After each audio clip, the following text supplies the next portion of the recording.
환영해 주셔서 감사드리고요. 여러분들 마음을 좀 잘 담아서 더 열심히 노력하고 더 많은 분들한테 하느님의 사랑이죠. 사실상 하느님의 사랑을 전하는 그런 작은 일꾼이 되도록 노력하도록 하겠습니다. 감사합니다. 오늘 이제 9번째 강의이죠. 영성식별이라는 것에 대해서 여러분들 강의하도록 할게요. 다 같이 5월 성모성을 특별히 그 성모님께 위탁하시면서 기도를 시작하겠습니다. 성부와 성자와 성령의 이름으로 아멘. 같이 해주세요. 은총이 가득하신 마리아님 기뻐하소서. 주님께서 함께 계시니 여인 중에 복되시며 태중의 아들 예수님 또한 복되시나이다. 천주의 성모 마리아님 이제와 저희 죽을 때 저희 죄인을 위하여 빌어주소서. 아멘. 성부와 성자와 성령의 이름으로 아멘. 네.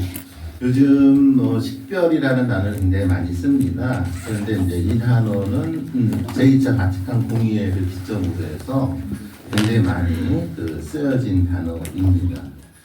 오늘날 그리스도의 신앙인들에게 하느님의 뜻을 올바로 식별하는 영적인 지혜가 중요해지고 있습니다. 과거 제도교회에서는 권위가 교황직에 집중되어 있었으며 공동체적 협력은 전혀 경험되지 않았습니다. 특정 주제에 대한 교회의 가르침은 의심 없이 따라야 하는 것으로 여겨졌고 가톨릭 신자들은 어려운 결정을 내려야 할 때 종종 사제의 조언을 구해야 한다고 느꼈습니다. 개인이 자신의 양심을 따른 의무에 대해서는 거의 주목받지 못했습니다. 그러나 제2차 바티칸 공의회 이후 종교적 자유와 양심의 자유라는 원칙을 교회가 받아들이면서 신자들은 공동체 안에서 자유로운 인격체로서 자신의 삶에 책임을 지는 존재로 보게 되었고 교회는 이러한 개인 주체에 대한 전환을 통해서 영들의 식별에 대한 새로운 관심이 생겼습니다. 이게 무슨 얘기냐면 과거에는 주로 교회 교도권에서 어떤 지침을 내려서 어떤 문제가 있으면은 그 지침에 따라 결정해 왔다 이거죠. 근데 이제 제2차 바티칸 공의회에 오면서는 개인의 자유, 어떤 개인의 신앙의 선택 이런 것들이 중요시되니까 어떤 공식적인 지침보다는 각 개인의 상황이 다 다르잖아요. 그 개인의 상황에 따라서 하느님의 뜻을 식별해야 되는 문제가 중요시 되었다라는 얘기를 하고 있는 것이죠.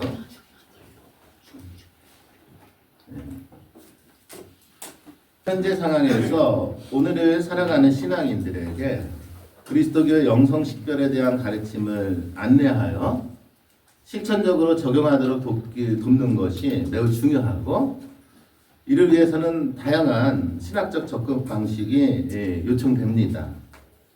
우선 성경을 바탕으로 영성식별의 근원적 의미를 밝히는 작업이 매우 중요하죠. 그 다음 교회 영성 전통 안에서 다양한 방식으로 발전한 영적 식별에 대한 가르침들을 현대 상황에 어떻게 적용할 수 있는지에 대한 연구 및 안내도 매우 중요합니다. 그리고 마지막으로 오늘날의 상황에 맞게 영성식별을 어떻게 실천적으로 적용할 수 있는지에 대한 연구 및 안내가 필요합니다. 이러한 관점에서 오늘 강의에서는 이걸 다 다룰 수는 없기에 매우 간략하게 영성식별이란 개념의 어원 및 의미를 밝히고 영성식별의 역사적 발전 단계를 확인한 이후에 성경을 바탕으로 영성식별을 오늘날 실천적으로 적용하기 위한 이론적인 어떤 틀을 제시할 것이고 이 이론적들을 통해서 특별히 여러 가지 그 삶의 형식들이 있는데 관상적 삶, 교회 공동체적 삶, 그리고 세상에서 기도하며 활동하는 통합적 삶을 살아가는데 요청되는 영적 식별의 실천적 지혜를 분석할 것입니다. 최종적으로 이 분석을 오늘날 우리에게 필요한 실천적 방식을 논의할 것입니다. 그러니까 이제 굉장히 이 주제가 굉장히 방대한데 그 중에서도 오늘은 주로 이제 성경 신학적 관점으로 오늘날의 교회적 삶, 공동체적 삶 이런 데 필요한 실천적 지혜가 무엇인지 간략하게 살펴보는 시간이다. 이렇게 생각하시면 되겠죠. 먼저 어원의 및 의미에 대해서 spiritual discernment 라는 단어가 있고 discretion 이라는 단어가 있습니다. 그래서 일반적으로 우리는 영성식별이라고 하는데 이 spiritual은 라틴어 spiritus에서 유래하였으며 이는 영, 숨 또는 생명력을 의미합니다. 그러니까 영성식별에서 이 영성이라는 단어는 성서적으로는 성령 하느님을 가르칩니다. 그래서 성경에서는 하느님의 영, 즉 성령을 나타내는 단어로 자주 사용된 것이죠. 그러니까 이것만 봐도 영성식별이라는 거가 어디에 의미가 있는지를 이해할 수가 있어요. 그래서 식별이라는 단어는 뭐 판단한다, 분석한다, 분류한다 여러 가지 의미를 지니지만 그 대상은 성령인 거죠. 성령. 즉 하느님인 것이죠. 하느님하고 관계된 것을 식별하는 거가 무슨 식별인 거예요? 영성식별인 것이죠. 그러니까 세상의 문제를 식별하는 거가 아니에요. 아셨죠? 네. 왜냐하면 하느님은 신비이니까 하느님께서 원하시는 것이 무엇인지를 우리가 알고자 하는 거 이것이 식별이다라는 개념이 있는 것이죠. 그래서 이 단어는 영적인 의미와 관련하여 인간 내면의 깊은 부분, 영적인 차원과 관련된 것들을 가리키는 단어이죠. 그 다음에 discernment라는 단어는 라틴어 discernere.에서 왔습니다. 여기서 dis는 분리하다를 seren이는 보다 또는 식별하다라는 의미를 갖고 있습니다. 즉 discernire는 분리하여 명확히 보다 또는 분별하다 또는 판별하다라는 뜻을 가진 것이죠. 이 어원이 현재 영어로 discernment, 즉 식별이라는 단어로 사용됩니다. 따라서 spiritual discernment는 직역하면 성령, 즉 영적인 것을 뭐하는 거? 분별하는 것 또는 성령의 인도에 따라서 뭐하는 것? 식별하는 것을 의미합니다. 그랬을 적에 이렇게 영성식별이라는 단어가 쓰이는가 하면 라틴어에 또 다른 단어가 쓰입니다. 식별을 얘기할 때 그게 뭐냐면 discretio라는 단어입니다. 이는 영성식별과 관련하여 자주 쓰이는 단어로 역시 라틴어 discernire에서 유래하며 식별하는 능력을 의미합니다. 자, 뭘 의미한다고? 식별하는 능력. 그래서 이 단어는 굳이 번역을 하면 식별력이에요. 식별력. 아셨죠? 예. 이는 수도원 전통 안에서 사용된 용어로 수도자들이 지녀야 하는 덕목들 중에 하나로 여겨졌습니다. 그러니까 예를 들어 베네딕토 규칙서에서 디스크레시오, 즉 식별력은 수도자들이 극단으로 치우치지 않도록 균형을 잡아주는 중용이라는 덕목과 관련되어 언급됩니다.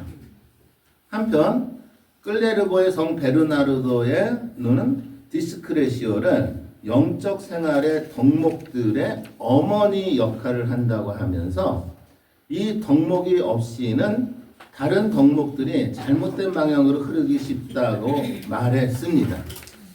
오늘날에는 이 단어를 사용하지 않지만 이 단어를 식별력으로 해석해서 사용할 수 있습니다. 그러니까 이 교회 역사 전통 안에서 식별이라는 단어는 크게 두 가지 어원이 있는 거예요. 하나가 스피리추얼 디설먼트, 하나가 디스크레시온이에요. 근데 이제 아직도 우리 한국에서는 디스크레시온이라는 개념을 몰라요. 많은 사람들이. 예. 그래서 이제 이게 이제 안타깝게 식별에 대한 논문들을 읽어보면은 디스크레시온 개념 없이 주로 뭐에 대한 논의를 하냐면 스피리추얼 디설먼트에 대해서만 논의를 해요. 아셨죠? 그래서 이게 이제 좀 한국 상황에서 좀 안타까운 측면인 거예요. 근데 원래는 이 두 가지 개념어가 이 영적 식별이라는 개념에 있어요. 그래서 이걸 종합하면 말 그대로 영적 식별이라는 것은 하느님의 뜻을 따르기 위해서 무엇인가를 보는 것, 판단하는 건데 이걸 보기 위해서는 뭐가 필요하다는 거예요? 식별이라는 것을 할 수 있는 능력. 아셨죠? 요게 필요하다라는 개념이 있는 거예요. 아셨죠? 그러니까 요거가 이렇게 상충돼 갖고 이렇게 교회 전통인데 안타깝게 요쪽은 주로 얘기를 안 하고 여기만 얘기하고 있는 게 우리 한국 사회예요. 지금. 그래서 영적 식별의 역사적 발전 단계. 영적 식별은 초기 교회에서 성령의 은사로 간주되었어요. 중세의 신비주의적 전통을 거쳐 근대의 체계적이고 개인적인 실천으로 발전했고 각 시대의 신학적 영성적 배경에서 이 개념은 변모하고 확정되며 그리스도의 신앙과 실천에서 중요한 위치를 차지하게 됩니다. 그러면 정서적으로 영적 식별이라는 단어를 처음으로 쓴 게 어디냐 이게 문제가 되는데 사도 바오로인 거죠. 사도 바오로는 고린토전서 12장 10절에서 성령의 은사를 얘기할 적에 무슨 은사가 있다?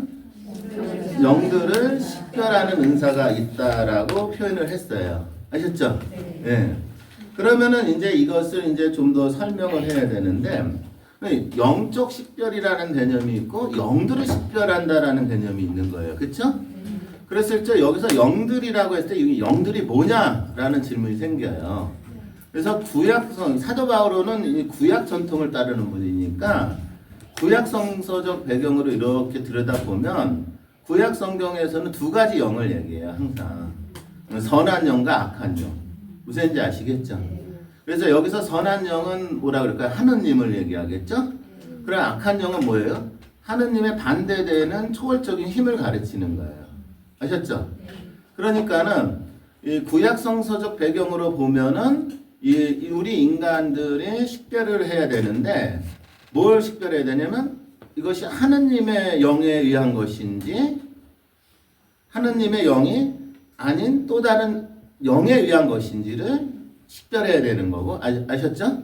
근데 이것은 사도 바오로의 관점에서는 이 식별하는 것은 일종의 성령이 주신 뭐다? 은사다. 아셨죠? 그러니까 이렇게 표현한 분이 이제 사도 바오로예요. 그리고 사도 바오로가 성경에서는 처음으로 뭐랄까 식별이라는 단어를 쓰신 분이다. 이해했죠? 네, 이렇게 되는 것이죠. 그래서 바오로는 영적 식별을 성령의 은사 중 하나로 간주하며 다음과 원칙을 제시합니다. 첫째, 참된 은사는 예수 그리스도의 주권을 고백하는 것이고, 둘째, 은사는 개인의 유익을 넘어 공동체의 성장과 통합을 목표로 해야 하는 것이고, 셋째, 성령의 은사는 다양한 형태로 나타나지만 동일한 성령에 의해 주어진다는 점에서 하나의 목적을 공유한다라는 거가 이 참된 은사의 개념이에요. 그러니까 영들의 식별이라는 문제를 다룰 적에 이것이 성령께서 주신 은사다라고 했을 때 식별은 언제 어떻게 활용하느냐라는 질문이 있는 거죠. 그랬을 적에 이 식별이라는 것은 결국 그것이 은사든 식별력이든 예수 그리스도의 무엇을 주권을 고백하도록 하는 것으로서 사용되어야 되는 것이죠. 식별이라는 것. 두 번째, 이것이 식별이 은사라면 개인적인 거에 초점이 있어요? 공동체에 초점이 있어요? 그렇죠. 공동체의 성장과 통합을 목표로 하는 거가 식별인 것이죠. 그 다음에 세 번째, 이 식별이라는 거가 다양한 형태로 나타날 수는 있지만 결국은 누구에 의해서 주어진다는 거예요? 성령에 의해서 주어진다라는 것이죠. 그렇기 때문에 성령에 의해서 이끌어지기 때문에 그 목적성은 딱 하나밖에 없는 거죠. 즉 하느님 나라예요. 여기서는 무슨 나라라고요? 하느님 나라를 건설하는데 거기에 의미가 있다. 그러니까 이것이 그러니까 이것이 벗어나면 요거는 식별이라는 영역에서 벗어난다. 무슨 말인지 아시겠죠? 네, 이런 측면이 이제 바오로의 가르침인 거죠. 그러면 교부들 시대에서는 어떻게 영적 식별을 얘기했을까요? 일단은 교부들은 성서를 해석하는 분들이었잖아요. 그러니까 영적 식별을 얘기하려면 당연히 누구의 관점을 따를 수밖에 없어요. 사도 바오로의 관점을 따를 수밖에 없어요. 그러다 보니까는 교부들도 사도 바오로의 관점에 따라서 영적 식별은 성령의 뭐로서? 은사로서 영적 훈련과 개인의 성숙함을 통해 이루어질 수 있다라는 얘기가 오리게네스뿐만 아니라 대부분의 교부들이 하는 관점이에요. 사막 교부들에게 영적 식별은 특별히 선한 영과 악한 영 사이의 구분이라 그랬죠? 즉 악령의 유혹과 내적 혼란을 구별하고 대처하는 능력으로 기도와 금욕을 통해 훈련되는 것으로서 이해가 되는 거예요. 그러니까 식별 자체는 뭐예요? 선한 영이 있고 무슨 영이 있어? 악한 영이 있는데 있는 데가 중요한 게 아니라 이 영들은 인간에게 영향을 미친다 이거죠. 아셨죠? 그랬을 적에 인간에게 영향을 미치는 것을 구별하는 능력. 이해했죠? 근데 이것은 거듭 얘기하지만 그냥은 안 되고 뭐가 필요하다고요? 기도하고 금욕을 통한 훈련이 있을 때 가능하다. 아셨겠죠? 이런 식으로 하면서 이제 사막 교부들은 식별을 이해해요. 이로 인해서 영적 식별은 특별한 은사에서 모든 그리스도인이 실천해야 할 무엇으로? 덕목으로 발전하기 시작을 하는 거죠. 그래서 모든 삶의 결정에서 하느님의 뜻을 따르는 가정으로 이해되기 시작해요. 자, 이제 이해가 되죠? 그러니까 뭐냐면은 영적 식별을 그냥 심플하게 얘기하면은 선한 영과 악한 영이 우리 인간에 미치는 영향력을 구별하는 거예요. 그렇죠? 그런데 그렇게만 얘기하면 안 된다는 거예요. 이것은 그냥 있는 것이 아니라 성령으로부터 주어지든지 은사로 아니면은 우리가 어떻게 해요? 훈련을 통해서 뭘 통해서?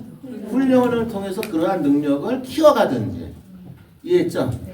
그러니까 요 측면이 있다라는 개념으로 이 영적 식별의 개념이 발전한다라는 얘기가 되죠. 중세시대 중세에는 신비주의와 성찰적 신학이 융합하면서 영적 식별이 더 정교해집니다.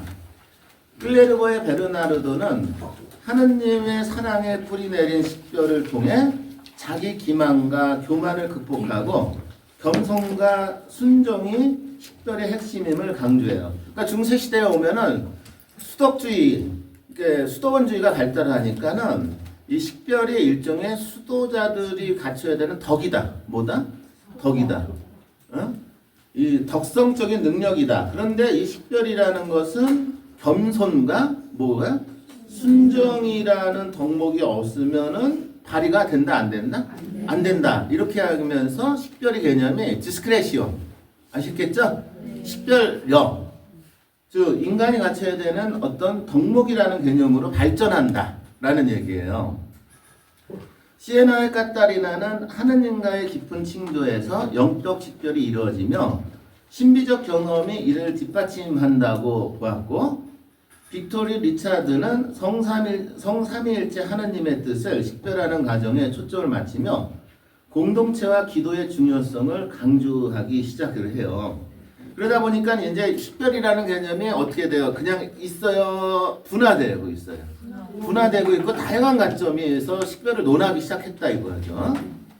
이 시기에는 신비적 체험과 실천적 지혜가 결합되어 영적 식별이 단순히 개인적 실천이 아니라 공동체적 성격을 가지게 되었고, 또한 중세 신학자들은 하느님의 뜻을 따르는 데 필요한 영적 훈련과 공동체 내의 조언을 중시하기 시작을 했어요.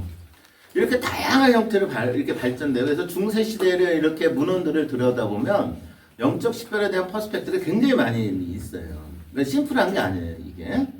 그러다가 근대에 오면서 종교개혁과 개인적 신앙의 강조가 영적 식별에 새로운 전환점을 가져오기 시작을 합니다.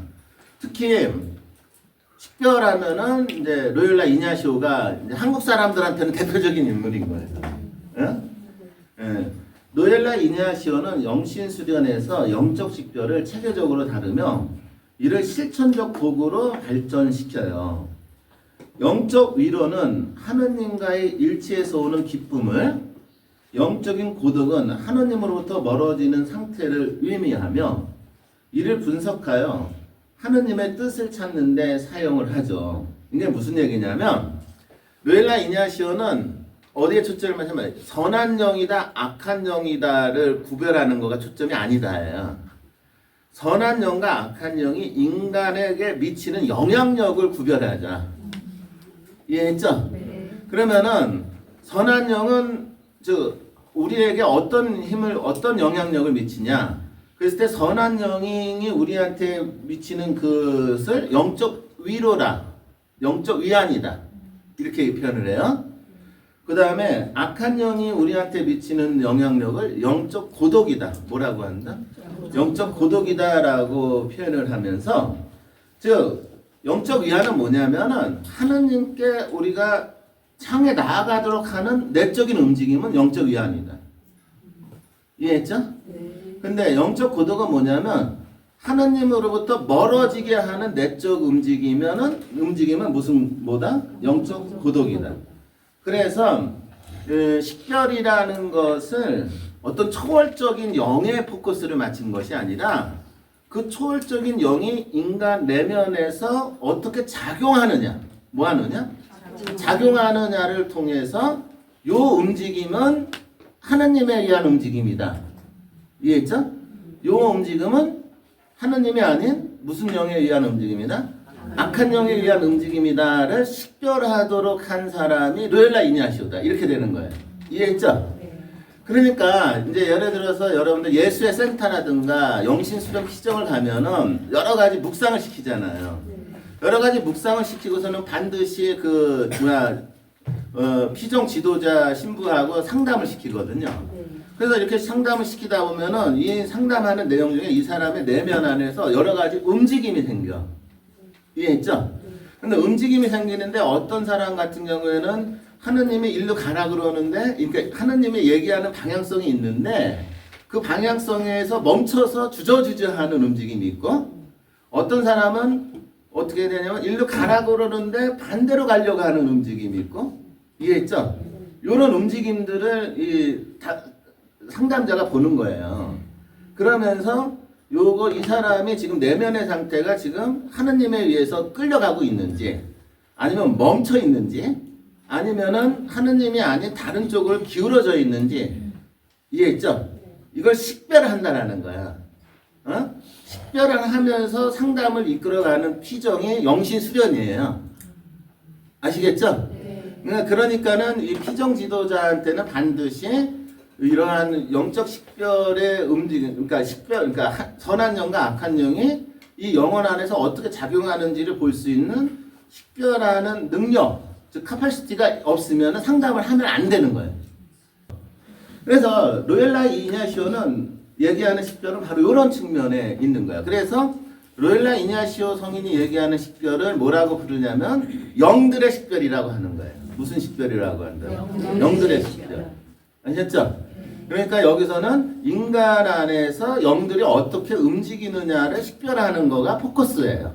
아셨죠? 그러니까 처음에는 선한 영이냐 악한 영이냐 이걸 식별하는 문제였죠? 하지만은 이것은 너무 초월적인 영역인 거야. 그러니까는 이것은 인간이 감히 할 수 없어. 그러니까 어떻게 해야 되는 거야? 성령의 은사가 없으면 안 돼. 이해했죠? 이게 사도 바오로야. 근데 시간이 지나다 보니까 그 영들이 인간 내면 안에서 움직인다는 거야. 아셨죠? 그러니까는 이거에 저항하려면은 저항할 수 있는 능력이 덕이 필요해, 안 필요해? 덕이 필요하다라고 해서 수도원 안에서는 식별력이 중요시하다라고 덕목이라는 개념으로 얘기한다는 거예요. 에? 그러다 보니까 17세기에 오면서 좀 더 학문이 발전되고 체계화되면서 문제는 여기를 얘기하는 거가 중요한 게 아니라 그들이 인간을 어떻게 이끌어가는지를 봐야 된다 이렇게 되는 거죠. 그래서 이 영들이 인간 안에서 어떻게 작용하는지를 놓고 이걸 식별하자라고 해서 나온 개념이 이냐시안 식별인 거예요. 이해했죠? 네, 이게. 이러면서 이제 이냐시안 식별까지 이렇게 발전을 해요. 그리고 이제 개신교 쪽에서는 존 버년이라는 사람이 철로 역정이라는 그 책에서 이 사람은 신앙의 생활 자체가 영적 식별이다 이렇게 얘기를 해요. 그러면서 여러 가지 알레고리적인 비유를 통해서 유혹과 시험을 극복하고 하느님의 진리를 발견하는 과정을 일종의 영적 식별이다 라고 하면서 개신교 쪽에서는 영적 식별을 뭘로 보는 거야? 인간이 하느님을 향해 가는 여정이다. 뭐다? 여정인데 이 여정 안에는 기쁨도 있지만 슬픔도 있고 절망도 있고 이러잖아요. 그쵸? 그런 그 여러 가지 어려움 속에서 하느님을 향해 가나가는 프로세스 자체를 뭘로 보자? 영적 식별로 보자. 이게 개신교 측의 영적 식별이에요. 아셨죠? 네. 그리고 여러분들 조너던 에드워드는 영적 식별이 감정의 진정성을 중요하게 여겼어요. 그러니까 이제 조나단 에드워드는 식별이라는 문제를 인간의 감성학의 문제하고 연결시켜요. 뭐하고 연결시킨다고? 감성하고 연결시켰어요. 그는 참된 영적 체험이 하느님을 향한 사랑과 기쁨으로 드러나며 이러한 체험은 외적 행동과 내적 변화를 통해 평가될 수 있다라고 하면서 그 기준으로서 행동의 변화, 무슨 변화? 행동의 변화, 내면의 변화를 통해서 이 사람이 제대로 된 식별된 삶을 살 수 있는지 보고자 했다라고 하는 거예요. 그러니까 자 보세요. 시간이 흐르면서 영적 식별이라는 개념이 이렇게 있어요. 이렇게 뭔가 변화되고 있어요. 이렇게 변화되면서 다양한 작용이 이렇게 적용되고 있는 거죠. 이런 식으로 식별이라는 개념은 오늘날까지 끊임없이 변화되면서 다양한 개념으로 그러니까 확장이 돼버리죠. 그래서 이제 그걸 다 읽은 거예요, 저는. 구약 성경부터 해갖고 오늘날까지 식별과 관계된 학자들의 문헌들을 다 읽은 거죠. 다 읽고 그러니까 이 다양하게 분화된 것들을 종합해보자 이거예요. 그래서 제가 쓴 게 이 글이에요. 그래서 영적 식별의 5가지 방식과 무슨 성? 역동성이라고 했는데 요거는 이제 제가 한 것이 아니라 이제 학자가 했던 것이죠. 그래서 마크 앨런 맥켄토시라는 학자가 요거를 자기 나름대로 5가지 방식으로 얘기를 해요. 그래서 영적 식별은 그리스도인 생활에서 핵심적인 역할을 하며 이를 통해 신앙인들은 하느님의 뜻을 발견하고 그분의 부르심에 응답할 수 있다. 성경을 바탕으로 할 때 영적 식별은 몇 가지 방식으로? 5가지 방식으로 분석된다. 그리고 이 방식들은 서로 역동적이다. 역동적이다는 서로 영향을 계속 주고받는다. 그쵸? 네. 라고 하면서 이것을 틀을 제시를 해요. 그래서 첫째, 영적 식별은 하느님에 대한 사랑과 신뢰에서 출발한다. 그러니까 식별이라는 것은 기본적으로 다른 것이 아니라 어디에서 시작되는 것이다? 하느님에 대한 사랑과 신뢰에서 시작하는 것이다. 그러니까 이런 것들이 계속 중요한 거죠. 그러니까 식별을 한다라고 했는데 내가 내 안에 이런 움직임이 있어. 근데 이 움직임이 하느님의 영에 의한 것인지 악한 영에 의한 것인지 아니면은 내가 만든 건지. 뭐라고요? 내가 만든. 그러니까 현대적으로는 관점에는 이것도 굉장히 중요해요. 그러니까 사람들이 자기가 만들어요. 내적인 움직임을. 아셨죠? 그러니까 이런 거지. 자기는 나쁜 짓 하면서 그 나쁜 짓을 선한 일이다라고 자기가 만드는 사람들 있잖아. 그렇잖아요. 그러니까 내가 조작하는 것들 있잖아. 그러니까 이런 것들을 식별을 해야 되는데, 그런데 이런 것들이 제대로 된 식별이 되려면 기본적으로 하느님에 대한 뭐가? 사랑과 신뢰가 있어야 되는 거죠. 그러니까 이 믿음은 신앙 안에서 뿌리내리며 인간의 인식과 결단을 형성하죠. 요한복음은 하느님과의 친밀한 관계가 성령의 이끄심을 통해 어떻게 진리를 알게 하는지 보여주죠. 특히 요한복음 14장 17절은 진리의 영으로서 성령이 제자들을 모든 진리로 이끈다고 증언하죠. 이는 신앙의 뿌리를 둔 신뢰가 무엇의 토대이라는 거예요? 식별의 토대가 됨을 강조하는 것이죠. 바오로 서신에서도 하느님에 대한 신뢰가 어떻게 영적 성장의 핵심인지 드러내죠. 즉 요한복음 14장 17장에서 성령이 제자들에게 모든 진리를 가르치고 기억하게 한다는 약속은 하느님의 사랑과 신뢰가 식별의 기점을 증명하죠. 바오로 서신은 로마서 8장에서 성령의 은사를 통해 하느님과의 관계가 인간의 삶에 미치는 영향을 역사를 하죠. 그랬을 적에 역동적인 측면이 있는데, 관상적 차원에서 우리 신앙인은 하느님이 창조와 구원 속에서 드러내는 내신 사랑과 진리의 마음을 열며 삶의 근본적인 방향성을 하느님에 내어 맡기죠. 그러면 실천적인 차원에서 하느님과의 관계에서 얻는 신뢰는 다음 단계에서 성과학의 충동을 구별하는 무엇으로 작용하게 돼요? 기준으로 작용한다라고 해서 이것이 영적 식별이라는 거가 역동적이다. 그래서 지금 여러분들 제가 저한테 1강의부터 이제 자 1강의 영성생활의 목표는 행복에 있다. 그쵸? 그런데 이제 2강의부터 중요한 거야. 그런데 인간에게는 끊임없이 참자와 무슨 자? 거짓자라는 이 상황 속에서 살아가는 문제가 있다. 그랬을 때 우리가 거짓자를 버리고 무슨 자를 향해 가야 된다? 참자를 버리고 가야 된다. 이렇게 얘기했잖아요. 이게 식별이라고. 이해했죠?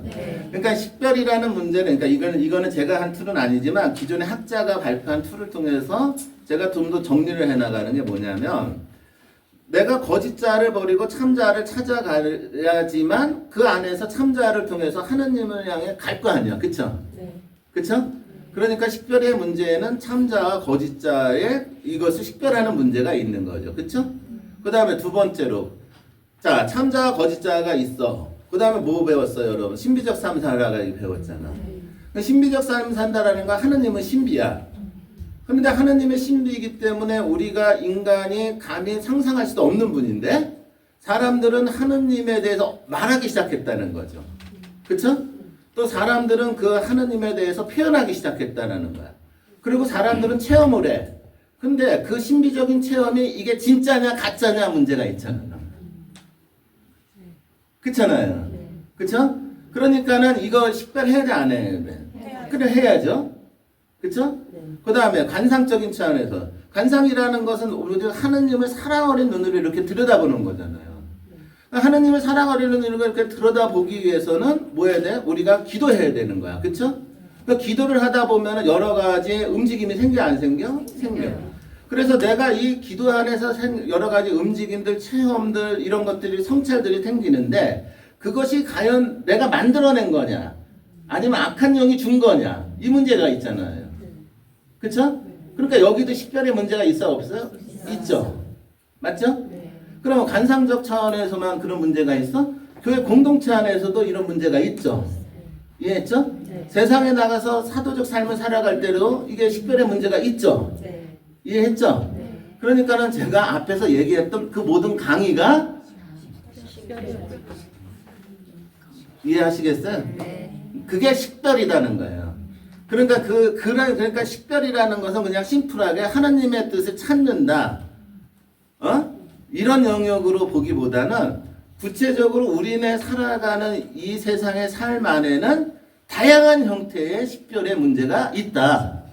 이해했죠? 그랬을 적에 그 다양한 형태 식별의 문제가 있을 때 어떤 면이 있겠느냐는 건 참자와 거짓자의 문제가 있다. 신비적 삶에서 오는 문제가 있다. 관상적 삶에서 오는 문제가 있다. 사도적 삶에서 오는 문제가 있다. 교회 공동체적 삶에서 오는 문제가 있다. 기도하고 활동하는 통합하는 과정에서 오는 문제가 있다. 무슨 얘기인지 아시겠어요? 저는 이렇게 보는 툴을 제시하는 거예요. 그래서 요 툴을 얘기하기 위해서 강의가 이렇게 구성이 됐다. 이렇게 보셔도 되는 거예요. 네? 그래서 이제 그런 측면이 있고, 그래서 이제 그러니까는 쉽게 말하면 우리가 열심히 제대로 된 기도를 했을 때 실전적인 차원에서 내가 삶 안에서 다가오는 여러 가지 식별의 문제를 해결할 수 있어 없어? 해결할 수 있다. 이게 역동성인 거죠. 그러니까 어느 한쪽이라도 기울어지게 되면 이게 통합되고 융합되지 않으면 이게 식별이라는 문제가 다양한 측면에서 우리 삶에서 벌어지니까 이게 제대로 된 식별이 될 수가 없다. 하지만 이 통합된 식별이 되기 위해서 가장 원천적으로 필요한 것이 뭐냐라고 했을 때 그 밑바탕은 하나님에 대한 사랑과 믿음이다 이거는. 이해했죠? 그러니까 이 하나님에 대한 철저한 사랑과 믿음이 없으면은 이 다양한 역동적인 상황에서 벌어지고 있는 영적 식별의 문제를 우리는 놓친다. 아셨죠? 이렇게 접근하는 거예요. 그 다음에 이거 두 번째, 성과 악의 충돌을 구별하는 식별. 이거는 이제 설명을 한 거예요. 그쵸? 누가 이거 뭐 대표적인 인물이라고요? 로열라의 이녀시.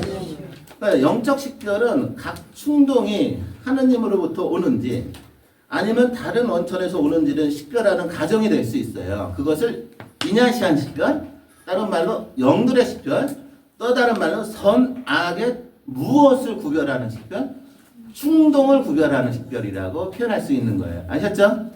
근데 이제 제가 답답한 건 한국 사람들은 요거를 잘 알아. 이거는 알아.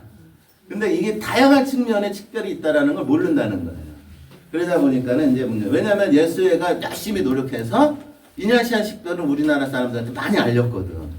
그러다 보니까 시중에 나와 있는 식별에 대한 책들은 다 이냐시한 식별이에요. 무슨지 아시겠어요? 그러다 보니까는 제가 보기에는 이게 식별이 이렇게 다양한 층이 있는데, 한쪽을 갖고서 너무 하이라이팅 시킨다. 무슨지 아시겠어요? 이 문제가 있다라는 거예요. 그러니까는 이제 제가 이거 갖고서는 지금 씨름하고 있는 거예요. 그래갖고 이제 나중에 이제 이게 통합적으로 정리돼 갖고서는 이제 한편에 이제 뭐가 이렇게 체계적인 글이 이렇게 딱 해갖고 나오면은 이제 그게 이제 제가 우리 한국 교회를 할 수 있는 일 중에 하나가 되겠죠. 그런 퍼스펙트를 갖고 공부를 하고 있는 거예요. 그래서 예수께서 성령과 악령의 구별을 언급했듯이 성경은 종종 이러한 식별의 필요성을 강조합니다. 루카복음 2장 33절 35절에서 시몬은 예수님의 사명이 많은 이들의 내면을 드러낼 것이라고 말합니다. 내적인 문제죠. 바오로는 갈라티아서에서 육체의 행위와 성령의 열매를 비교하며 선한 것과 악한 것들을 구별하는 기준을 제시를 합니다. 이것을 역동적인 측면에서 보면 관상적 차원에서 성령의 빛 안에서 자신의 내적 상태와 충동의 원천을 성찰하고 이는 1단계의 믿음을 바탕으로 이루어지고 그러면 실천적 차원에서 구별된 충동에 따라서 행동을 뭐하고? 결정하고 공동체의 관계 속에서 그것이 미치는 영향을 뭐한다? 점검하는 그런 측면으로 이 식별의 역동성을 볼 수가 있다. 이런 얘기예요. 그러니까 선악의 충동을 구별하는 식별의 문제가 갖고 있는 그 다이나믹 뭐라고요? 다이나믹 역동성은 여기에 포커스가 있는 것이죠. 그러니까 예수의 영신수련 들어갔다. 그 얘기는 나도 모르게 이 식별의 역동성에 맞춰서 수련이 이루어진다 이런 얘기인 거예요. 그래서 먼저 성령의 빛에 의해서 자신의 내면의 세계를 들여다보고 내면 안에서 내 안에 어떤 움직임이 있는지를 성찰한다. 이해했죠? 이렇게 되면서 하느님에 대한 사랑과 믿음을 바탕으로 하면서 그 성찰한 내용을 어떻게 해야 되는 거야? 충동에 따라서 어떻게 해요? 행동을 결정한다. 어떻게 결정하는 거야? 이게 보니까는 이게 하느님의 영에 의해서 내게 생긴 움직임이야? 그럼 어떻게 해야 되는 거야? 따라야 돼, 안 따라야 돼? 따라야지. 그게 선택이야. 이니아시안 선택. 영신수련에서 2주간에 하는 거야. 아시겠죠? 근데 내 안에 생긴 이 움직임이 하느님의 영에 의한 것이 아니야. 그럼 어떻게 해야 돼? 따라야 돼? 거부해야 돼? 거부해야지. 이게 이냐시안의 영신수련 2주간인 거예요. 이해하시겠죠?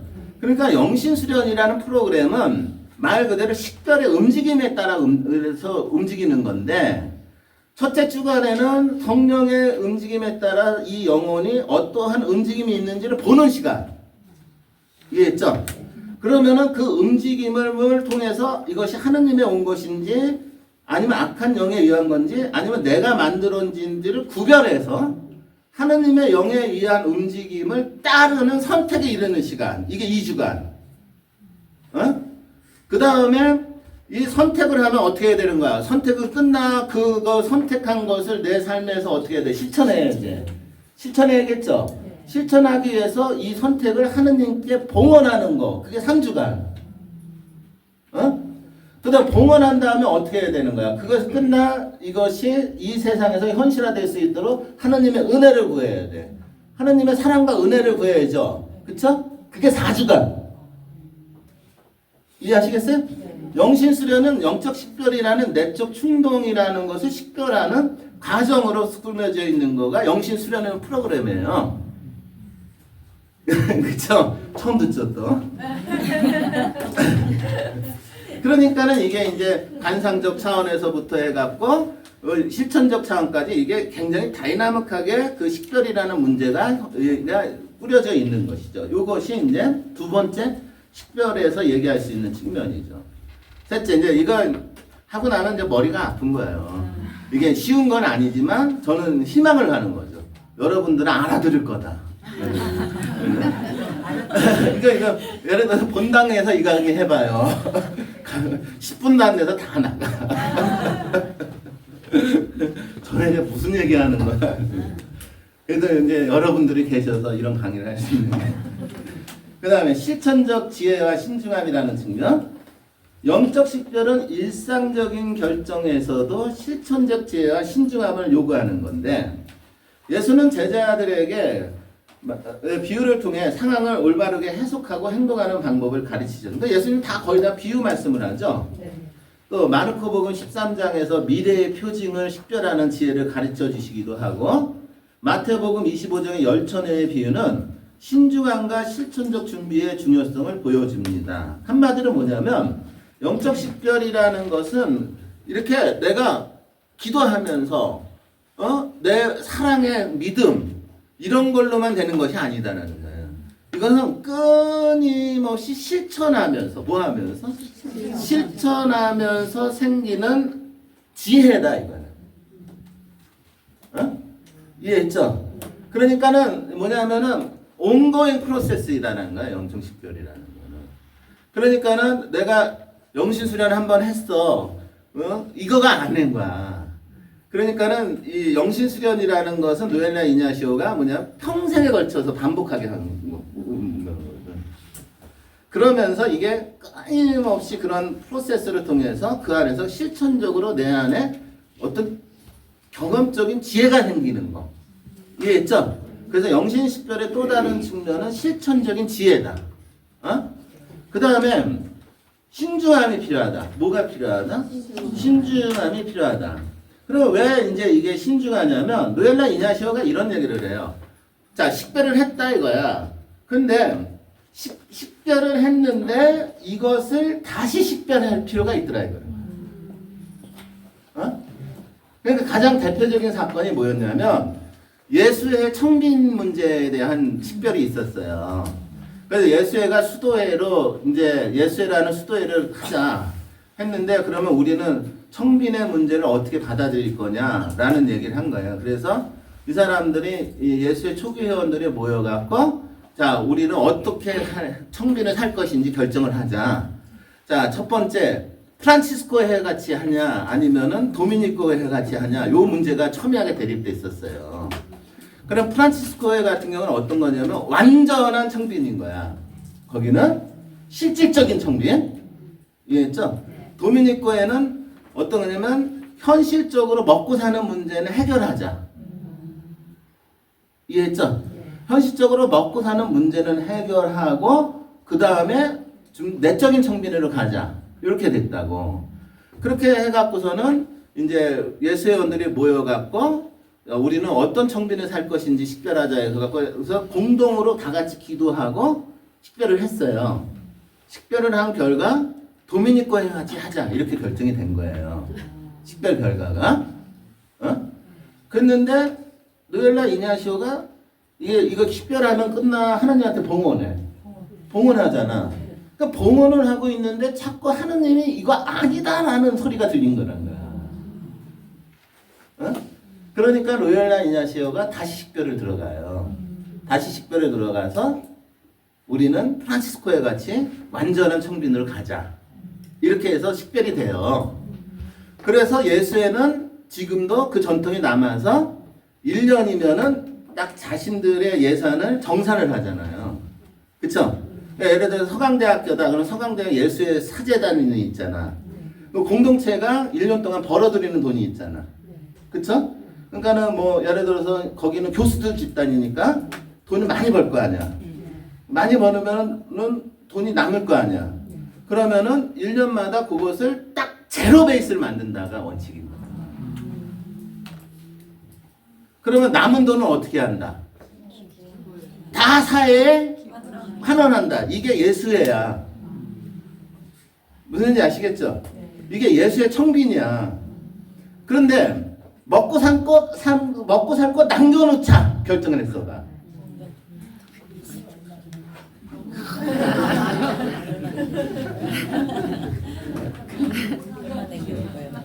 그게 잘못됐다는 얘기 하는 게 아니에요. 왜냐면 수도회를 운영하려면 먹고 살 거 있어야 되잖아. 그쵸? 그러니까 요 문제는 누가 옳다의 문제가 아니라 예수의 쪽은 그쪽으로 청빈을 결정한 거야. 근데 그 과정이 처음에는 이쪽으로 갔다가 이쪽으로 넘어간다고요. 그러니까 식별이라는 문제가 어떤 거냐면, 자, 이거 무슨 얘기를 하냐면, 처음에는 이것이 선한 거다, 악한 거다. 또는 선한 영에 의한 거다, 악한 영에 의한 거다. 이런 문제였죠? 근데 요즘의 시대에 오면은 그런 문제가 아니야. 선한 거가 두 개가 있어. 이해했어요? 선한 거가 두 개가 있어. 선한 거가 두 개가 있는데 어느 것이 더 하느님의 뜻에 맞는 거냐. 이해했어요? 그러니까 최선이 있고 사선이 있잖아. 근데 이것 중에 어느 거가 하느님이 더 원하시는 거냐. 이렇게 가는 거가 요즘의 식별의 문제가 돼버리는 거야. 이해했죠? 그러니까 이게 이제 굉장히 첨예하지. 근데 이제 여러분들 같은 경우는 주로 어디에 도움을 받냐면 내면 안의 움직임에 대한 식별에 대한 문제를 많이 도움을 받을 수가 있는 거예요. 그래서 내가 갑자기 이런 생각이 들었어. 근데 이게 하느님의 뜻인지 아닌지 식별하는 거 이런 것들이죠. 근데 좀 더 현대적인 의미의 식별은 다 좋아. 이해했어요? 그 다 선해. 선한데 그 중에서도 진짜 하느님이 원하시는 건 뭐냐. 이런 식으로 가는 거죠. 그러니까 어떻게 해야 돼? 신중해야 돼? 안 신중해? 굉장히 신중한 청년이 필요한 것이 오늘날의 식별의 문제이죠. 그러니까 흑백사고를 하면 안 돼요. 식별의 문제를 얘기할 적에. 그 다음에 이는 하느님 나라의 관점에서 세상을 바라보고 그리스도의 부활 안에서 하늘의 것을 지향하는 삶으로 이끈다. 그러니까 이제 뭐냐면은 요번에 이제 꽁클라베 하니까는 사람들이 아시아에서 교황님이 나셨으면 그래서 내가 한마디 딱 했지. 무슨 가치가 있냐? 아니 아시아에서 교황님 나는 게 왜 중요하냐 이거야. 그거 인간의 눈으로 보는 거란 말이야. 이해했죠? 벌써 이게 교황자를 바라볼 때 인간적인 퍼스펙트를 본다는 거야. 그러니까 아시아에서는 그동안 교황님이 하나도 안 나왔으니까 이번에 아시아에서 교황님이 나와야 된다. 이거 한번 생각해봐요. 그러면 이게 벌써 이 안에는 이 언어 안에는 뭐가 있는 지역주의가 있는 거라고. 그래 안 그래요? 그 민족주의가 있잖아. 그쵸? 그럼 그런 식으로 언어 표현하면 안 돼요. 이해했어요? 근데 언론을 한번 보라고. 언론을 한번 보면은 그러니까는 아시아에서도 교황님 나올 수 있으니까 한국에서도 교황님 나오는 거 아니냐. 이게 벌써 이게 눈이 눈이 막혔다 이거야. 어? 누가 되든 무슨 의미가 있냐는 거야. 어? 교황자에 오른 분으로서 그 누가 되든 그 양반은 파파. 교황으로서 역할을 하실 분이니까 그분이 그분의 역할을 할 수 있도록 지향을 갖고 기도하면 되는 거지. 거기에 왜 자꾸 그런 어떤 그런 민족주의, 지역주의가 들어가서 그것을 얘기를 하기 시작하느냐라는 거야. 그러면 생각해봐요. 그런 관점을 갖고 있는 사람이 교황이 되면 그 사람이 보편교회의 교황 역할을 하겠어요? 벌써 틀린 거잖아. 그쵸? 그러니까 이게 뭐냐면 이게 이제 이 식별이라는 것을 얘기할 적에 관상적 지혜의 차원이 있다는 거야. 어? 그래서 영적 식별은 거듭내면 하느님의 지혜에 대한 관상이다. 하느님 뭐에 대한 관상이다? 지혜에 대한 관상이다. 이는 하느님 나라의 관점에서 세상을 바라보고 그리스도의 부활 안에서 하늘의 것을 지향하는 삶으로 이끄는 것이 바로 이 영적 식별이라는 측면의 특성이다. 라고 얘기를 해서 이를 종합하면 영적 식별은 하느님 사랑과 신뢰로 시작하여 성과 악의 충돌을 구별하고 실천적 지혜와 신중함으로 결정을 내리며 하느님의 뜻을 추구하고 궁극적으로 지혜의 관상으로 나아가는데 이 5가지는 서로 역동적으로 작용한다. 첫 번째 단계인 하느님에 대한 신뢰, 둘째 단계인 선악 충동의 구별, 셋째 단계인 실천적 지혜, 넷째 단계는 하느님 뜻 찾기, 그리고 5째 단계인 이 지혜의 관상적인 측면은 선형적으로 진행되고다 반복적으로 점진적으로 작용한다. 예를 들어 하느님을 더 신뢰할수록 충동을 더 정확히 구별할 수 있고 이를 통해 실천적 지혜와 하느님 뜻에 더 충실히 응답하게 되고 한편 관상적인 지혜가 있을 적에 실천적 행동을 지원하며 실천은 관상의 깊이를 더해주고 이를 통해 신앙에는 하느님 안에 관계 안에 더 깊이 뿌리내려 성장한다. 여기까지는 5가지 퍼스펙트였던 거예요. 그쵸? 네. 이거는 누군가요? 맥킨토시라는 학자가 최근 현대 학자가 이렇게 제시를 한 거야. 근데 저는 5가지 아니다라는 거예요. 어? 좀 더 구체적으로 살펴보니까는 아까도 얘기했지만 이 삶의 양태들이 다 있다 이거잖아. 삶의 양태에 따라서 식별이라는 다차원적인 측면이 있다 이런 얘기를 하는 거죠. 그래서 이거에 대한 제가 글을 써야 되는 거예요 지금 상황이. 어? 근데 써야 되는데 제가 미련하게 아직 못 쓰고 있어요.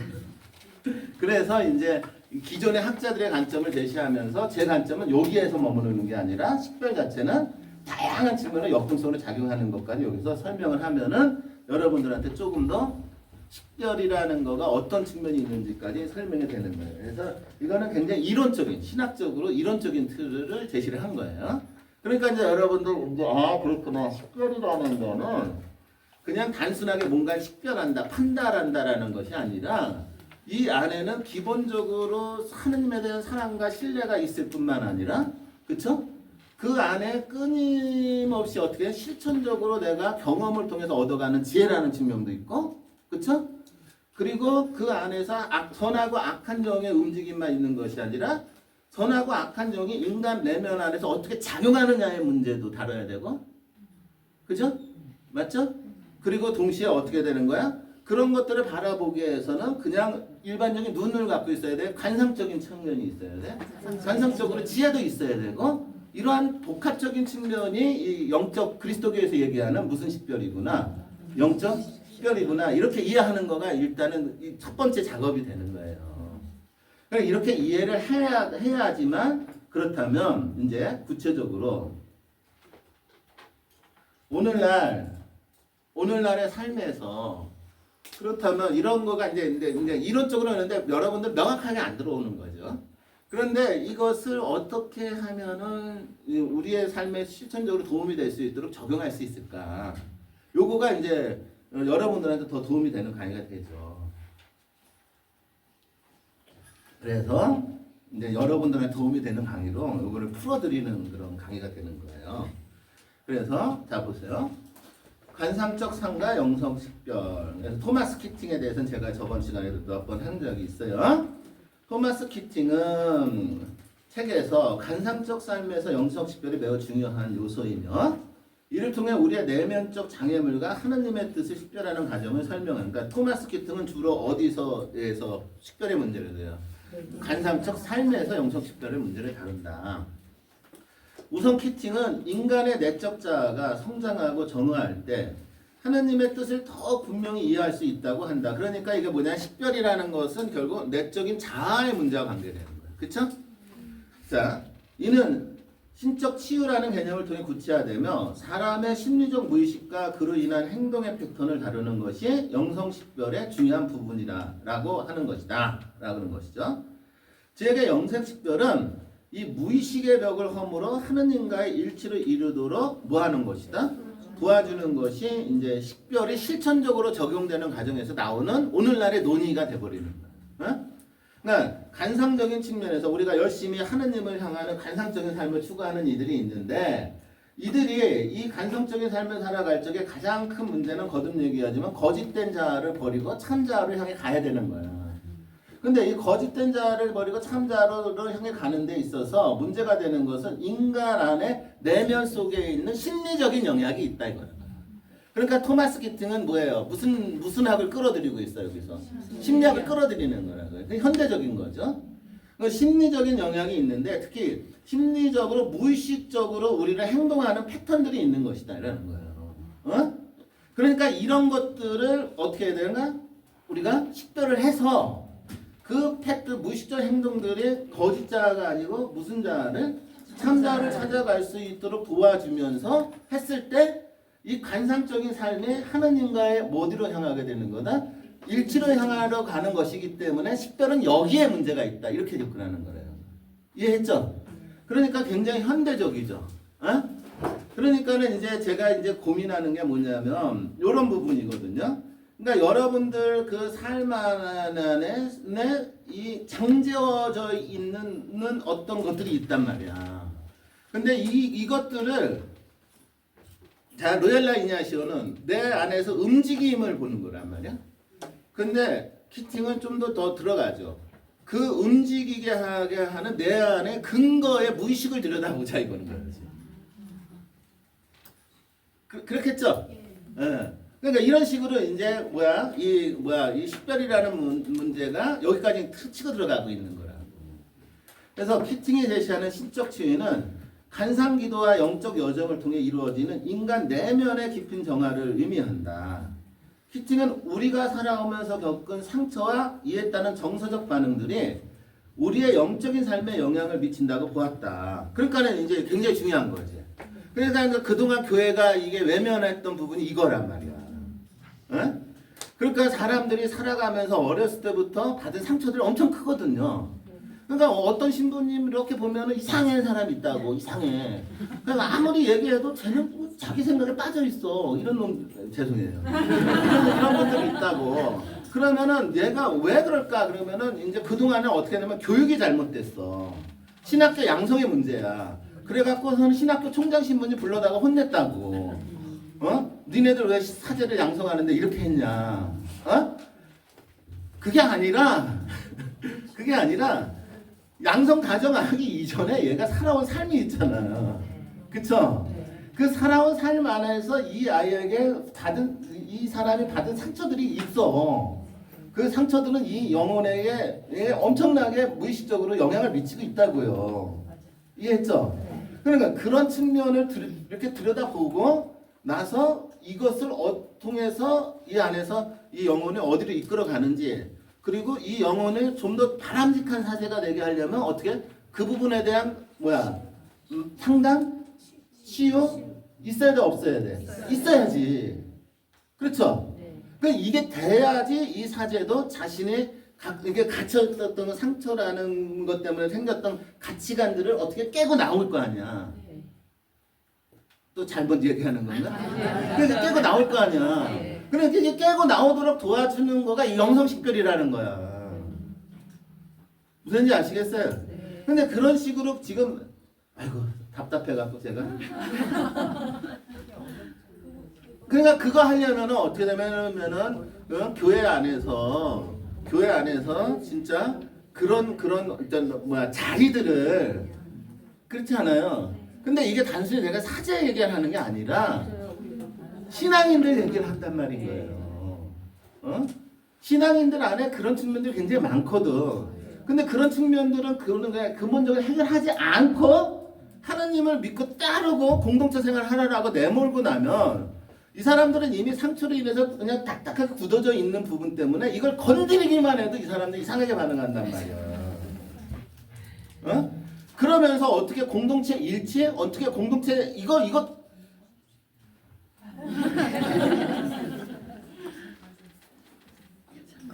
이해하시겠죠? 네. 그러니까 제가 이제 이런 거 공부하는 거예요. 이런 거.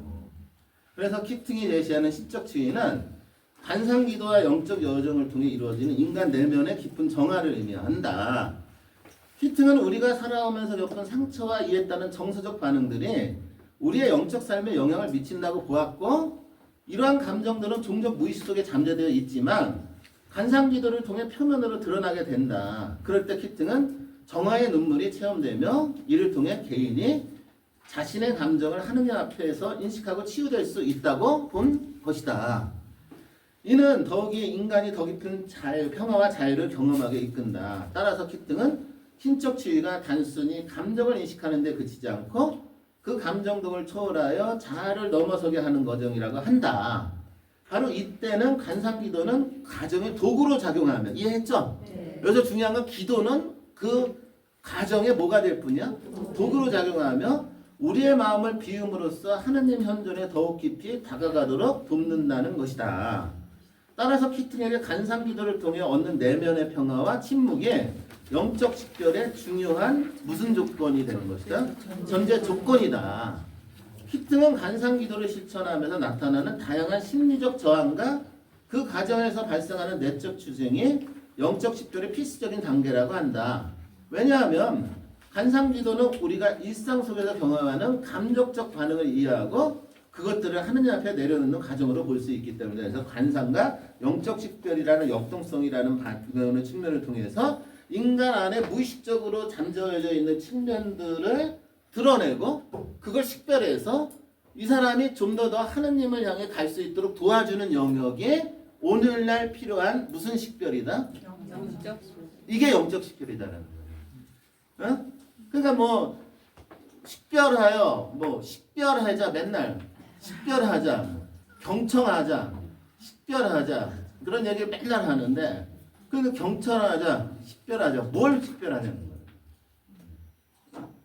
정말로 신자들의 이야기를 듣고 그 안에서 하느님의 뜻을 받아들이려면 그 식별을 실천적으로 현실화시킬 수 있는 뭐가 있어야지 식별할 거 아니냐는 얘기야. 어?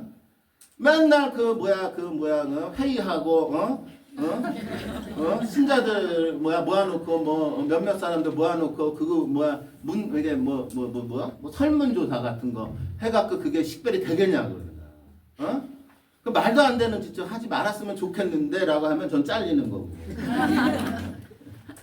그냥 일반적인 방식인 거고, 정말로 경청하고 식별할 그 교회의 자세가 있는 사람들이라면 이런 문제를 깊이 있게 파고 들어가서 이 문제들을 사목자들이 본당에 있는 사목자들이 정말로 끊임없이 신자들 면담하고 만나고, 이런 얘기하면 또 안 돼. 그러니까 이거가 문제라는 거야 지금. 그러니까 식별의 기본 토양이 안 돼 있는 상태에서 자꾸 식별을 얘기하니까 제가 답답한 거예요. 그러면 이제 이거 유튜브에 올려도 되나? 다들 밥벌이도 없는데 잘려가고. 그러니까 이거는 이제 학교 강의니까. 근데 이 소리를 누군가가 들으면 조금 자극을 받지 않을까요? 제가 잘려도. 그 다음에 이제 시간이 별로 없어서 그 토마스 머튼의 관점. 근데 이 얘기를 제 얘기로 하면은 설득력이 없으니까 키팅을 끌어들이고 머튼을 끌어들이고 이렇게 해야 되는 거예요.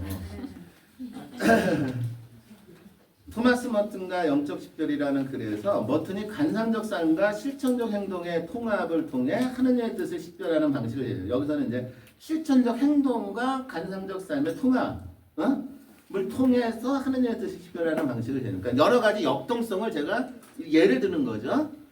머트는 영적 식별을 필수 조건으로 내적 고독과 침묵. 요거는 머트는 어디에 포커스가 있어? 내적 고독과 뭐야? 침묵. 그는 세상의 소음으로부터 벗어나 자신의 내면으로 들어가는 것이 하느님의 음성을 듣는 유일한 방법은 이거는 뭐 전통적인 얘기인 거예요. 이거는. 어? 즉 영성식별은 이 침묵과 고독 속에서 발생하며 자신에 대한 정직한 인식과 하느님 앞에서의 내적 투명함이 요구되는 것이다.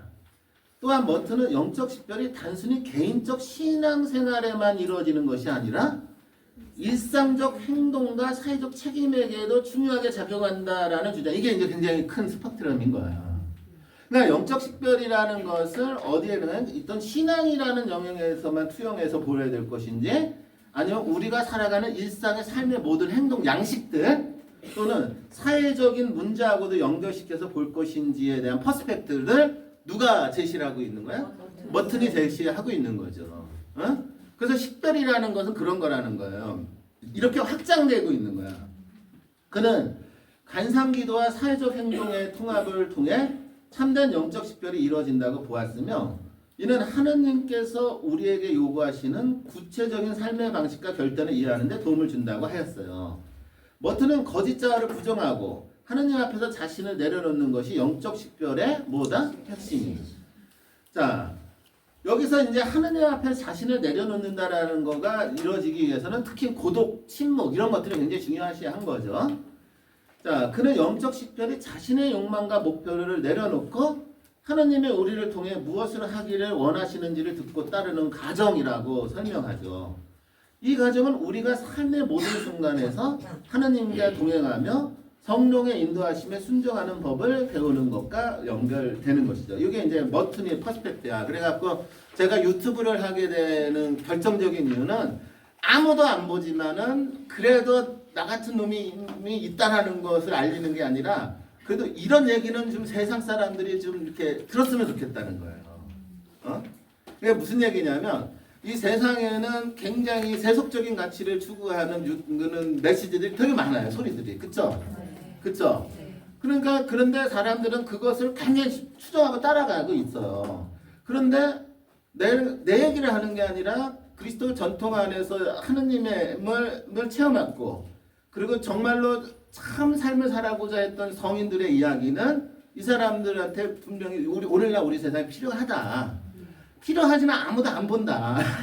아무도 안 보지만은 누군가가 소리를 내고 있다라는 건 매우 중요하다. 응?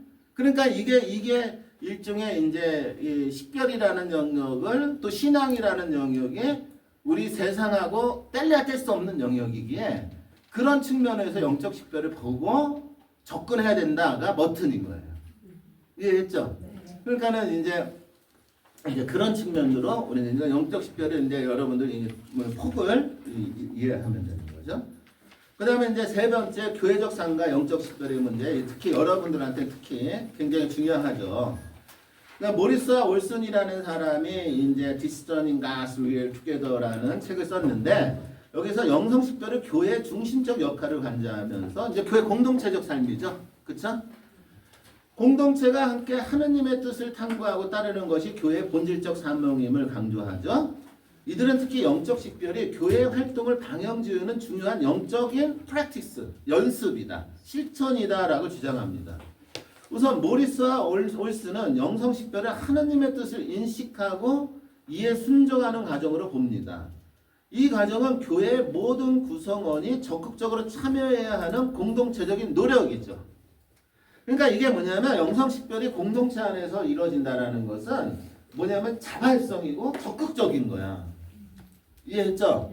이게 그냥 수동적으로 이거 왜 해야 돼? 이런 사람들이 모여서는 영적 식별 안 되는 거라는 말이에요. 응? 이때 중요한 것은 개개인의 독립적인 결정이 아니라 공동의 기도와 대화를 통해 교회가 하느님의 이끄심, 인도를 따르는 것이다. 그렇게 되는 거죠. 따라서 모리스와 올슨은 교회가 영성식별을 위해 공동체적인 접근 방식을 택해야 한다고 주장을 한다. 이는 단순히 한두 사람의 의견을 따르는 것이 아니라 전체 공동체가 성령의 인도하심을 기도와 경청을 통해 식별하는 것이다.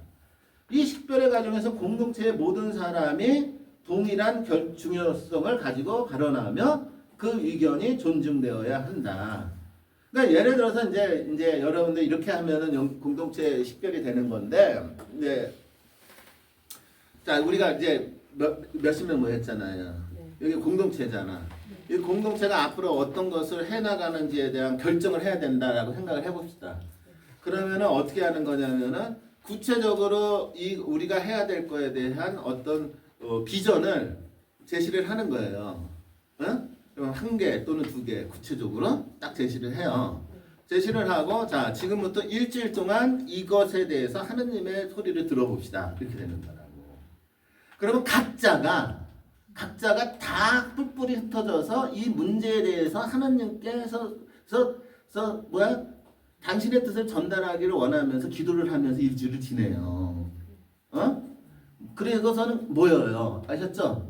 모이면은 어떻게 하는 거냐면 서기가 한 사람씩 자기가 기도하면서 자기가 들은 소리를 얘기를 하게 해요. 그럼 다 적어요. 이 사람 이렇게. 근데 중요한 건 그 누구도 이 사람이 얘기한 거에 반론을 해서는 안 돼요. 아셨죠? 그러니까 토론을 하면 안 된다는 거예요. 공동식별은. 그래서 다 적어요. 다 적고 들어보는 거죠. 먼저.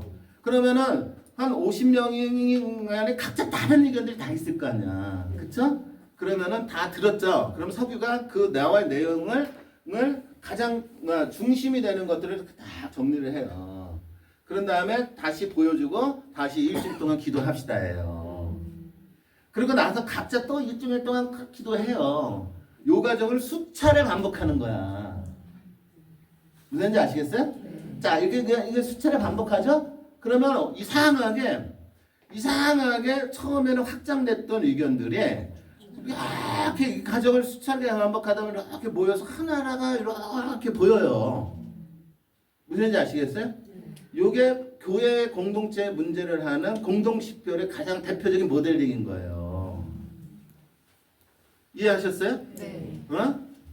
그 어떤 토론도 없는 거예요. 공동식별을 할 때는. 그저 오직 누구한테 맡기고 하느님이 각각에게 다 말씀하시는 소리를 취합한다라는 자세만 갖고 하는 거고, 그러면 최종 결정을 누가 하느냐면 바로 공동체가 해버리죠. 이해했죠? 자, 그러면 이런 얘기를 딱 하면은 이제 뭐라고 얘기하냐면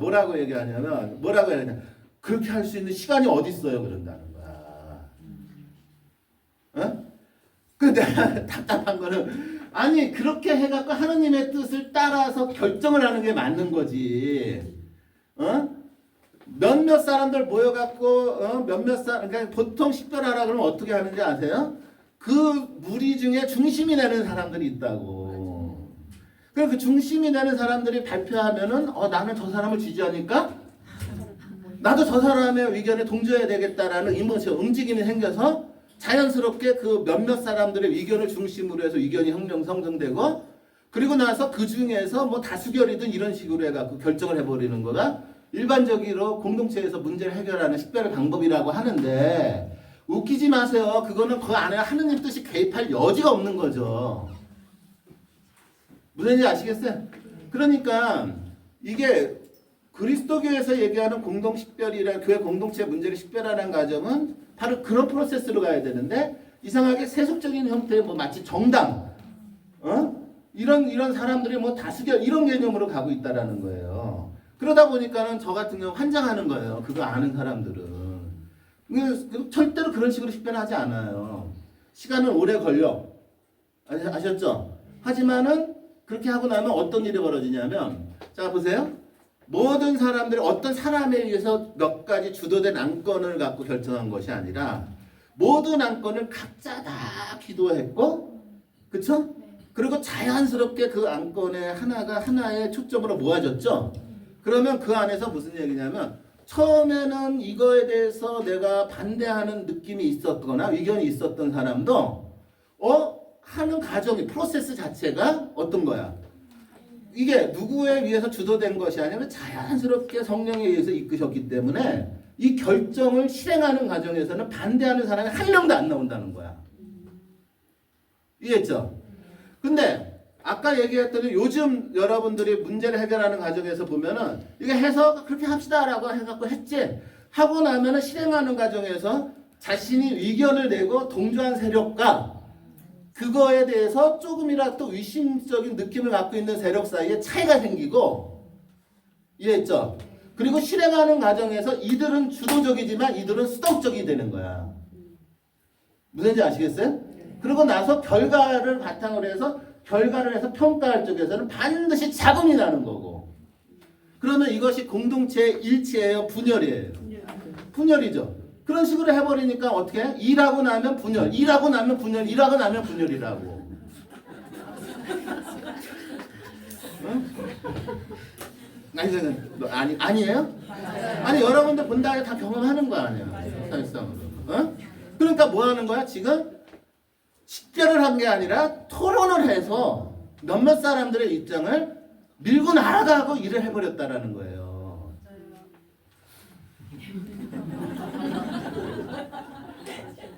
그러니까 죄송해요. 시간이 별로 없어. 그러니까 자 그래서 초점은 뭐냐면 따라서 모리스 하우스는 교회가 영성식별을 공동체적 접근 방식을 택해야 한다고 주장한다. 어? 이는 단순히 한두 사람의 의견을 따르는 것이 아니라 전체 공동체가 성령의 인도하심을 기도와 경청을 통해 식별하는 것이죠. 이해하셨죠? 그러니까 기도하고 경청을 통해 식별하는데 뭘 식별하는 거냐면 신자들 의견을 식별하는 게 아니라 성령의 말씀을 식별하는 거라는 거예요. 그래서 경청하고 식별하라는 단어를 쓰는 거지. 어? 그게 답답해요. 그래서 이 식별의 과정에서는 공동체 내의 모든 사람이 동일한 중요성을 가지고 방어를 하며 아셨죠? 그 의견이 어떻게 돼야 된다? 그러니까 아무리 이상한 소리를 해도 존중받아야 되는 거야. 그 사람의 얘기가. 어? 어? 그래야지만 그 안에서 하나님의 뜻이 이렇게 모인다. 이거예요. 하는 거예요. 그러니까 어떤 토론도 필요 없다라는 거예요. 할 때 몰스는 교회가 단순히 행정적이고 프로그램 중심적인 활동을 넘어 영성적 공동체로서 하느님의 이끄심을 적극적으로 찾아갈 수 있다고 보았다. 그리고 그 과정은 단순한 다수결이 아니라 진정한 무슨 영성적 일치를 향한 여정인 것이어야 된다. 이게 이제 쉽게 말하면은 누구하고 누구의 관점이에요?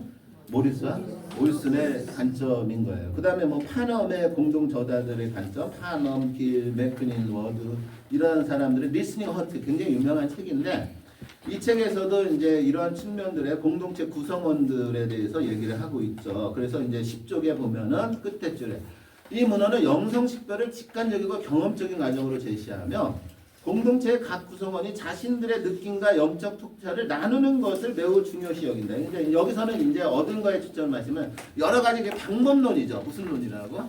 방법론인데 여기서는 이제 쉽게 말하면 느낌과 영적 통찰을 어떻게 한다고? 나누는 거. 그러니까 나누는 거지 토론하는 거 아닌 거란 말이에요. 아까도 얘기했지만 나는 이거에 대해서 이렇게 느껴요. 이것도 좋다 이거예요. 무슨지 아시겠죠? 이런 포인트를 얘기를 하고 있는 것이죠. 뭐 그런 내용들로 쭉 가면 돼요. 그 다음에 이제 헤이나우의 기도하고 활동하는 일상의 삶에서의 영성식별의 문제. 요거는 제가 좀 하고 강의를 끝낼게요. 아이고 왜 이렇게 시간이 부족한데요. 쓸데없는 얘기입니다. 헬리나에는 영성식별을 일상의 모든 순간에서 이루어지는 하느님의 메시지에 귀 기울이는 과정. 그러니까 또 다르죠? 그러니까 헬리나어는 영성식별을 어디에 초점이냐? 일상의 모든 순간에서 이루어지는 하느님의 메시지에 귀를 기울이는 과정이 뭐다? 영성식별이다. 그는 일상적 경험, 즉 아침에 눈을 뜨고 저녁에 잠자리에 들기까지 우리가 겪는 수많은 작은 사건들을 통해 하느님의 뜻을 식별할 수 있다고 강조한다. 예를 들어 출근길의 교통체증, 직장 동료와의 어려운 대화, 집에서의 가족과의 순간, 심지어 혼자 있는 고요한 시간까지도 모두 하느님이 우리에게 말을 거시는 기회로 본다. 그러니까 이게 이제 인식인 거죠. 인식. 자, 이 모든 것들이 하느님의 이끄심을 나타내며 우리가 이를 민감하게 느끼고 이해할 때 더 깊은 영적 깨달음을 얻을 수 있다. 이게 이제 헬린 나우엔인 거야. 어? 그러니까 일상의 소중함인 거죠. 어? 그래서 나우엔은 특히 우리가 일상에서 느끼는 다양한 감정들, 불안, 평화, 기쁨, 슬픔 등을 하느님의 뜻을 읽어내기 위한 중요한 표지로 이해해야 한다고 강조하는 것이다. 나우에는 또한 일상 속에서 반복적으로 일어나는 작은 선택과 결정을 영성식별의 기회로 삼아야 한다고 말한다. 그는 작은 것에 충실한 자가 큰 것에서 충실하다는 성경 구절을 이용하면서 우리의 일상적인 삶의 선택들이 결국 우리의 영적 여정에서 중요한 방향을 결정짓는다고 설명한다. 예를 들어 매일 아침 기도를 통해 하루를 여는 습관, 다른 사람에게 친절을 베푸는 태도, 충동적인 반응을 억제하고 더 깊은 이해를 추구하는 태도 모두가 하느님의 뜻을 찾아가는 가정의 일환으로 바라봐야 한다. 이러한 태도는 궁극적으로 일상과 영성 간의 간극을 메우고 하느님께서 우리의 삶에 직접적으로 관여하여 계심을 실질적으로 체험하게 한다. 그러니까 이제 헬리나에게는 영성식별이라는 것은 말 그대로 일상의 신비인 거죠. 그렇죠? 그러면서 이것이 훈련하는 거야. 뭐 하는 거라고? 훈련하는 거. 그다음 윌리엄 베리도 굉장히 중요해요. 한번 쭉 여러분들 읽어보시면 좀 도움이 될 것 같고 이거 다 어떻게 해요? 이렇게 해서 그러니까 이제 뭐 어차피 없으면 맛보기 양인데 이제 보세요. 제가 한 2주 전에 이 마음의 상처를 받았어요. 마음의 상처를 받은 거야. 이게 이제 누가 나한테 뭐라고 해서 상처를 받은 게 아니라 누가 나한테 뭐라고 해서 상처를 받은 게 아니라 그 10몇 년에 걸쳐 내가 이렇게 열심히 나 나름대로는 교회에서 뭐 다른 사람 인정 안 해도 교회에서 봉사하면서 산다라고 나 나름대로 진짜 죽으라고 공부하고 강의하고 죽으라고 공부하고 다녔는데 그랬는데 내가 보기에는 뭐 변하는 게 하나도 없는 것 같은 거야. 교회는 점점 이상해지고 신자 공동체들은 점점 세속화되고 있고 막 이런 게 막 보이는 거죠. 그러니까는 내가 이게 그래서 이제 마음의 상처를 받았어요. 그래서 마음의 상처를 받아갖고 끙끙 앓았어. 그래서 한 일주일 동안 끙끙 그냥 아무것도 안 하고 끙끙 앓는 거죠. 그게 이게 일종의 상처받음이거든요. 상처받은 거야. 그러니까는 이게 이제 절망한 거죠, 막 그죠. 하느님 안 계신 것 같다라는 느낌도 되는 거고 여러 가지 형태에 있는 건데 그냥 기력이 없는 거예요. 그냥. 내가 이거 해야 될까? 이런 생각도 막 들죠. 그러다가 이제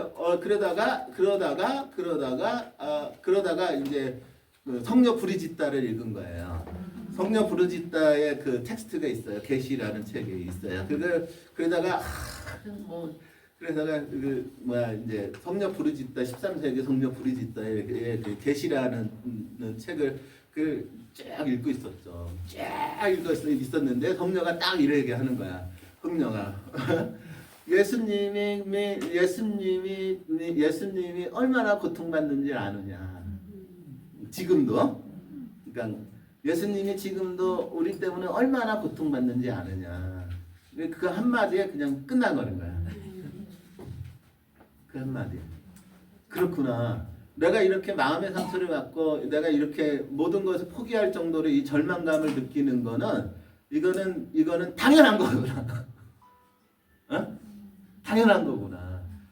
예수님은 지금도 세상이 변하지 않고 세상이 정의를 향해 가지 않고 지금도 예수님을 외면하고 지금도 사랑을 실천하지 않는 이들을 보면서 예수님은 지금도 상처받고 지금도 그렇게 고통스러워 하시는데 내가 조금 뭐 한 10몇 년 일해 갖고서는 내가 그 답답하고 너무 힘들다고 해 갖고서는 내 마음 안에 있는 이 상처야말로 예수님의 상처는 비교할 바가 아닌데 근데 보니까는 이 상처는 없어지는 거야. 어쩌면은 점점 커질 거야. 그치? 점점 커질 것이기에 내 마음 안에 다가오는 이 절망감, 이 상처야말로 하느님의 뜻이구나. 이해했죠? 그게 일상의 식별인 거예요. 그러니까 여러분들도 그 삶 안에서 이러한 그 어떤 식별이라는 거가 얼마든지 생활화될 수 있는 거고 그것이 돼야지만 여러분들이 교회 공동체든 세상에 나가서 활동을 하든 여러분들한테 다가오는 그런 문제들을 안에서 하느님의 뜻이 어디 있는지 찾을 수가 있는 거죠. 이게 식별이에요. 그러니까 식별이라는 것은 거창한 거 수도 있고 학자들마다 다양하게 얘기할 수 있는 측면들이 있지만 결국 궁극적으로는 어떠한 상황이 되든 간에 어떠한 삶의 양태가 되든 간에 내가 기쁘다 슬프다가 아니라 오직 하나님의 나에게 원하시는 바를 내가 어떻게 하는 거야? 알아채고 하는 거야. 근데 알아채고 나니까는 조금 상처가 없는 건 아니지만 그래도 또 하루를 살 수 있는 이게 식별인 거예요. 성부와 성자와 성령님 다 같이 해주세요. 영광이 성부와 성자와 성령께 처음과 같이 이제와 항상 영원히 아멘. 성부와 성자와 성령님 이름으로. 아멘. 근데 그래도 뭐 여러 가지 방법론 이런 것들도 중요하지만 그냥 이 영적 식별이 어떤 측면인지 여러분들은 좀 이해하시는 시간이었습니다. 고생하셨어요. 우리 집밥 먹어야죠. 네.